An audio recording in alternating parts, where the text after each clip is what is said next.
ప్రజా పాలన ప్రగతి ప్రణాళికలో భాగంగా ప్రభుత్వం నిర్వహిస్తున్న 90 రోజుల కార్యాచరణలో విద్యాశాఖ వారోత్సవాలను పురస్కరించుకుని శుక్రవారం జిల్లా గ్రంథాలయ సంస్థ జగిత్యాల వారి ఆధ్వర్యంలో ఓల్డ్ బస్ స్టాండ్ జిల్లా గ్రంథాలయంలో గ్రంథాలయ దినోత్సవ కార్యక్రమాన్ని ఘనంగా నిర్వహించారు. కార్యక్రమంలో మున్సిపల్ చైర్పర్సన్ సమీన్ల వాణి శ్రీనివాస్ ముఖ్య అతిథిగా హాజరయ్యారు. కార్యక్రమానికి జిల్లా గ్రంథాలయ సంస్థ చైర్మన్ సంగనమట్ల దినేష్ అధ్యక్షత వహించారు. ఈ సందర్భంగా పుస్తక ప్రదర్శన కార్యక్రమాన్ని ప్రారంభించి ఉత్తమ పాఠకులను ఘనంగా సత్కరించారు. అనంతరం వారు మాట్లాడుతూ విద్యార్థుల్లో పుస్తక పఠన అలవాటు పెంపొందించడం ద్వారా జ్ఞాన వికాసం సాధ్యమవుతుందని పేర్కొన్నారు. గ్రంథాలయాలు విద్యార్థుల భవిష్యత్తుకు మార్గదర్శకాలుగా నిలుస్తాయని తెలిపారు. ప్రభుత్వం విద్యాభివృద్ధికి ప్రత్యేక ప్రాధాన్యత ఇస్తుందని విద్యార్థులు గ్రంథాలయాలను సద్వినియోగం చేసుకోవాలని సూచించారు. ప్రస్తుత అవసరాలకు అనుగుణంగా గ్రంథాలయాల అభివృద్ధికి కృషి చేస్తామని తెలిపారు. కార్యక్రమంలో జిల్లా విద్యాధికారి రాము, స్థానిక కౌన్సిలర్ సుంకెటి మమత, రామకృష్ణారెడ్డి, ఎంఈఓ చంద్రకళ, లైబ్రేరియన్ వసంత్, నాయకులు కొత్తమోహన్, బండశంకర్, పిఆర్టీటీఎస్ అధ్యక్షులు ఆనందరావు, తపస్, రాష్ట్ర కార్యదర్శి బోనగిరి దేవయ్య, పాఠకులు, విద్యార్థులు, ఉపాధ్యాయులు తదితరులు పాల్గొన్నారు.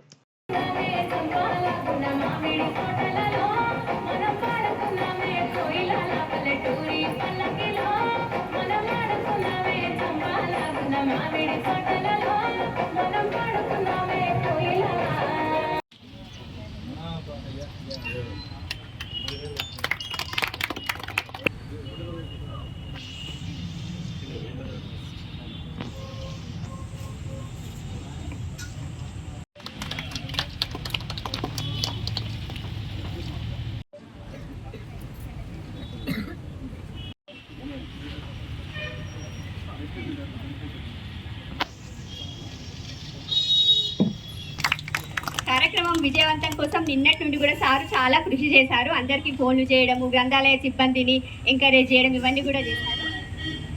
విద్య పుస్తక పఠనం ద్వారా మనలోని జ్ఞానాన్ని పెంపొందించుకోవడంతో పాటు ఆలోచన శక్తిని కూడా పెంపొందించుకోవచ్చు.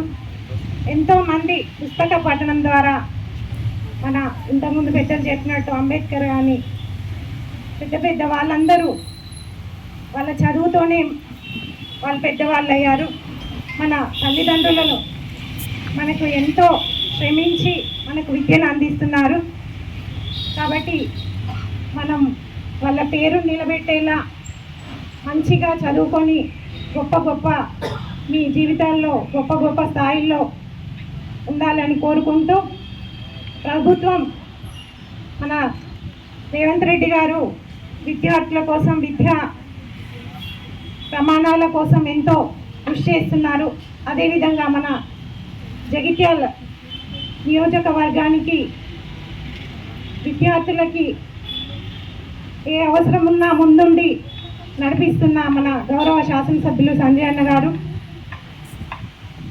అదేవిధంగా మన జగిత్యాల పట్టణ విద్యా అభివృద్ధికి మన మున్సిపల్ తరఫు నుంచి కూడా మేము కూడా ముందుండడానికి కృషి చేస్తున్నాము. అందుకని విద్యార్థులు ఇంతకుముందు మీ సీనియర్స్ అన్నోళ్ళు చెప్పినట్టు వాళ్ళ సూచనలు, సలహాలు, ఇక్కడ మాట్లాడిన పెద్దలందరి సలహాలు తీసుకుంటూ గమనిస్తూ వాళ్ళ మాట్లాడిన విషయాలు గమనించండి. విద్య ద్వారానే మన జీవితాలను మార్చుకోవచ్చని గ్రహించాలని కోరుకుంటూ ఈ అవకాశం ఇచ్చిన మీ అందరికీ నా హృదయపూర్వక నమస్కారాలు తెలియజేసుకుంటున్నాను. Thank you.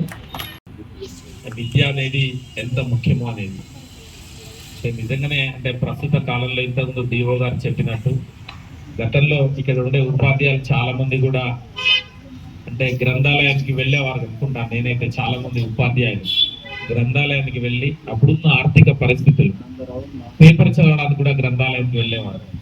చాలా మంది ఇంట్లో కూడా అంటే ఇక్కడ మంచి పుస్తకాలు ఏదైనా కావచ్చు, నావెల్స్ కావచ్చు, ఇంకేదైనా కావచ్చు, ఇంట్లో పెద్దవాళ్ళకి తీసుకెళ్చేవాళ్ళు.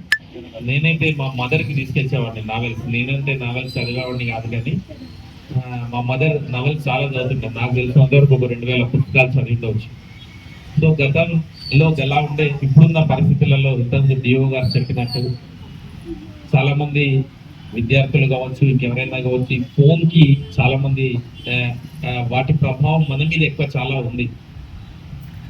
సో ఎప్పుడైనా ఒక పుస్తకం చెప్తున్నాను, తల దించి చదివితే మిమ్మల్ని తల ఎత్తుకొని చదివేటట్టు చేస్తా అని ఒక పుస్తకం చెప్తుంది. సో అంటే పేపర్ రీడింగ్ అనేది చాలా మంది పాత్రికేయ మిత్రులు చాలా మంది చెప్తా ఉంటారు, వాస్తవంగా పేపర్ సర్క్యులేషన్ కూడా చాలా ఇబ్బంది అవుతుంది అని. అంటే మనం నిత్యావసర వస్తువులలో అంటే మన నెలకయ్యే ఖర్చు అన్నిటికంటే చాలా తక్కువ ఒక పేపర్కు మాత్రమే అవుతుంది. కానీ పేపర్ రిపోర్టర్స్ కానీ పేపర్ వాళ్ళని అడిగితే గిట్ట పేపర్ రీడర్స్ చాలా మంది చాలా తగ్గిపోయినారని చాలా సందర్భాల్లో చెప్పడం జరుగుతుంది. వాస్తవంగా నెలకు ఒక 300 రూపాయలు పెడితే మనకు పేపర్స్ వస్తాయి. ఆ పేపర్ అనేది it is not habit, it is addiction. ఈ రోజు చదివితే రేపు చదువుతుంది, రేపు చదివితే ఎల్లుండి చదువుతుంది, ఎల్లుండి చదివితే ఇంకా మరునాడు చదువుతుంది. అంటే రీడింగ్ హ్యాబీ అనేది వాస్తవంగా ప్రతి ఒక్కళ్ళు, నేను అంటే చైర్మన్ అయిన తర్వాత లైబ్రరీకి, ఇక్కడ లైబ్రరీకి వచ్చినా, ధర్మపురి లైబ్రరీకి వెళ్ళినా కానీ ఎవరైతే ఎగ్జామ్స్ కి ప్రిపేర్ అవుతున్నారో వాళ్ళు మాత్రమే లైబ్రరీకి రావడం జరుగుతుంది. మిగతా పాఠకులు చాలా మంది చాలా తక్కువ సంఖ్యలో రావడం జరుగుతుంది. ఎందుకంటే సరే కాలంతో పాటు మనుషులు మారవలసిన, ఎందుకంటే మనకున్న సెల్ ఫోన్ అప్డేట్ అవుతుంది.